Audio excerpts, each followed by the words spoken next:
Hello friends, आज आपण आलो आहोत वैष्णवी कोकण बाजारला. हे नागावमध्ये आहे, नागाव अलिबागला. इथे नागावला जर गेलात तर इथे नक्की व्हिजिट करा. इथे खूप छान वेगवेगळे कोकणातले पदार्थ मिळतात. सुरुवातीला तुम्हाला पापड बघायला मिळतात, नाचणीचे पापड, पोह्याचे पापड, पालक पापड, वेगवेगळ्या प्रकारचे पापड आहेत. तुम्हाला कॉम्बिनेशनमध्ये हवे तर कॉम्बिनेशनमध्ये सुद्धा पापड आहेत. म्हणजे वेगवेगळ्या फ्लेवर्सचे एकाच पाकिटात आपल्याला वेगवेगळे प्रकार ट्राय करता येतात. त्यानंतर पांढरा कांदा होता, चिंच होती, त्यानंतर कैरी अंबोशी आहे, मसाले होते वेगवेगळे प्रकारचे, जसे मालवणी मसाला, फिश मसाला, त्यानंतर आवळा कँडी होती, त्याच्यानंतर आंबा पोळी होती, त्याच्यानंतर होते फणसाचे गरे, तळलेले फणसाचे गरे होते, त्यानंतर जायफळ होती, त्याच्यानंतर होते श्रीखंडवडी, त्याच्यानंतर लिमलेटच्या गोळ्या जे आपण लहानपणी खायचो ते, त्याच्या वेगवेगळ्या प्रकारची लोणचीसुद्धा होती, आंब्याची, कैरीची, मुळ्याचं, गाजरचं लोणचं होतं.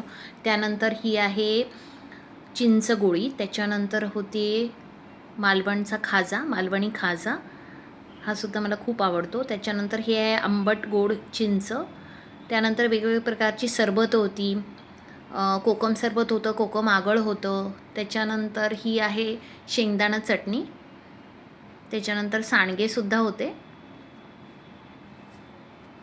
त्याच्यानंतर होतं फालुदा मिक्स, त्यानंतर ही होती आंबा पोळी, त्याच्यानंतर आहे बडीशेप, वेगवेगळ्या प्रकारच्या चिक्कीसुद्धा होती, मलाई चिक्की, शेंगदाणा चिक्की, त्याच्यानंतर हेझलनट पिस्ता चिक्की, आलमंड चिक्की, त्याच्यानंतर शेवया होत्या, गव्हाच्या शेवया होत्या, आणि त्यानंतर फ्लेवर्डवाल्या शेवयासुद्धा होत्या खिरीच्या.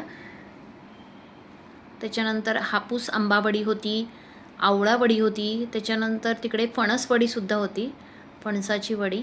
सो असे वेगवेगळे पॅक्स होते. सो हे सुद्धा खूप छान आहे, नक्की ट्राय करा. त्याच्यानंतर ताकातली मिरची, तळण्याची मिरची, आम्हीसुद्धा शॉपिंग केली. त्याच्यामध्ये माईन मुळ्याचं लोणचं आणि करवंदाचं सरबत हे युनिक आयटम मिळाले आम्हाला.